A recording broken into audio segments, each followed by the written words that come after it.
આ તો થઈ ગાઈડની વાત. હવે ટેક્સ્ટની વાત. ટેક્સ્ટ મતલબ જે તે ઓરિજિનલ નવલકથા કે નાટક કે કવિતા એ વાંચવાની. કેમ વાંચવી જોઈએ? કારણ ગુજરાતી સાહિત્યનું પેપર 2 છે, એની અંદર સેક્શન 2 હોય, section A, section B. Section એની અંદર સવાલ નંબર 1 થી 4 હોય, સેક્શન બીની અંદર સવાલ નંબર 5 થી 8 હોય. આની અંદર યુપીએસસીનો નિયમ એવો કે સવાલ નંબર 1 અને સવાલ નંબર 5 ફરજિયાત છે. અને એની અંદર એ લોકો હંમેશા શું પૂછતા હોય કે સંદર્ભ સહિત નીચેની પંક્તિઓનું વિવરણ લખો.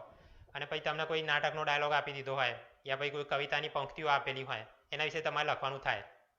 તો પહેલાં તમે ટેક્સ્ટ વાંચેલી હોય તો તમને યાદ આવે કે ના બરાબર, આ કવિતા તો પેલા કવિના કાવ્ય સંગ્રહમાંથી લેવામાં આવી છે, યા પછી આ જે ડાયલોગ છે તો અમુક નાટકની અંદર આ જગ્યાએ આ પ્રસંગમાં આ પાત્ર પેલા પાત્રને કહેતું હોય છે. એટલે પેપર 2માં જેટલી બી કૃતિઓ હોય એ બધાની ઓરિજિનલ ટેક્સ્ટ વસાવી જોઈએ અને એનું કમસે કમ 2 કે 3 વખત તો વાંચવી જોઈએ. ત્યારે તમને યાદ રહે કે કઈ જગ્યાએ કયા પ્રસંગમાં શું ચાલી રહ્યું છે, કયા ડાયલોગ આવે છે કે કવિતાની પંક્તિઓ આવે છે. ખાસ કરીને આપણે સરસ્વતીચંદ્ર જે છે ભાગ 1 એ કોર્સમાં છે ને, એની અંદર ઘણી જગ્યાએ નાની નાની ભજનની કે કવિતાની પંક્તિઓ એમણે મૂકેલી છે. એટલે ખાસ તમારે જોઈ રાખવાની, કારણ એમાંથી કંઈ બી પૂછાય એટલે પછી યાદ આવશે, હા તો પેલા પ્રસંગમાંથી ચાલી રહ્યું છે. ટેક્સ્ટ વસાવવામાં તકલીફ ક્યાં પડે? એક સીતાંશુ જશચંદ્રની એકાંકી છે અસ્વસ્થામાં કરીને.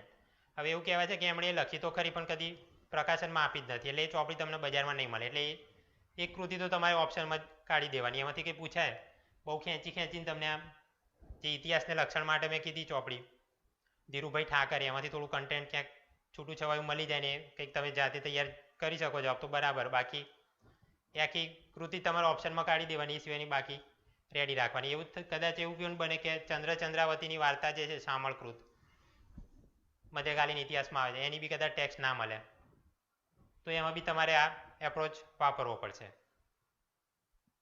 તો આ રીતે આપણે ગુજરાતી સાહિત્યની અંદર જે મધ્યકાળ હતો એ કેવી રીતે તૈયાર કરવો એની વાત કરી લીધી, કે એ જમાનાનો ઇતિહાસ શું હતો, ખાલી પદ્ય લખાતું, ગદ્ય નહીં લખાતું, ધાર્મિક વાર્તાઓ થતી, એ વાતો.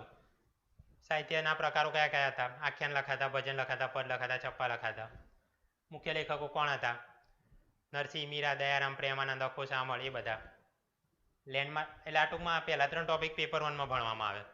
એના માટે કઈ બુક રિફર કરવી એ બી કહી દીધી.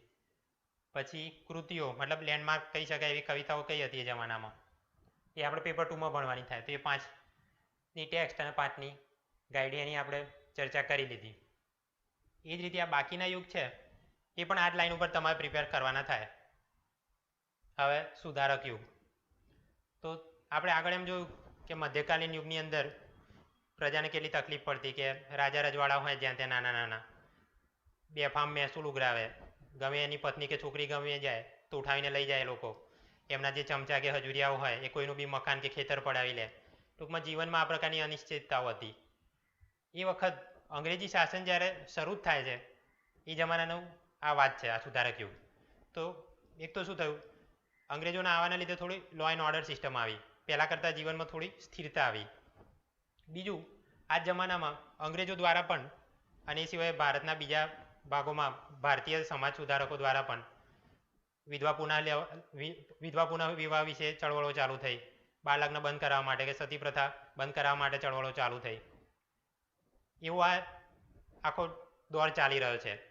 એટલે એ જમાનામાં આપણા લેખકો પણ આવી સુધારાઓની વાતો, કે વિધવા પુનઃલગ્નની વાત, કે પછી આ જ્ઞાતિ પ્રથા કે ધર્મના વાડા બની ગયા છે, કે જે ધર્મના નામે આડંબર ચાલી રહ્યું છે, એના વિરોધમાં એ લોકોએ લખવાનું ચાલુ કર્યું. એમની કવિતાઓમાં બી, એમના નાટકોમાં બી. એવો આ યુગ છે. તો આ યુગના લક્ષણો એ બધું ક્યાંથી તૈયાર કરવાનું? ધીરુભાઈ ઠાકરની 2 નંબરની ચોપડી. પ્રકારો કયા ચાલુ થાય? તો ગદ્ય લખવાનું ચાલુ થાય છે, નાટકો લખાય, આત્મકથા લખાય, એ બધું. પ્રકારો ક્યાંથી કરવાના? પ્રસાદ બ્રહ્મભટ્ટવાળી ચોપડીમાંથી. મુખ્ય લેખકો કયા છે? એક તો મોટા છે કવિ દલપતરામ અને બીજા સામે નર્મદ. એ બંનેને તૈયાર ક્યાંથી કરવાના? પાછું ધીરુભાઈ ઠાકર.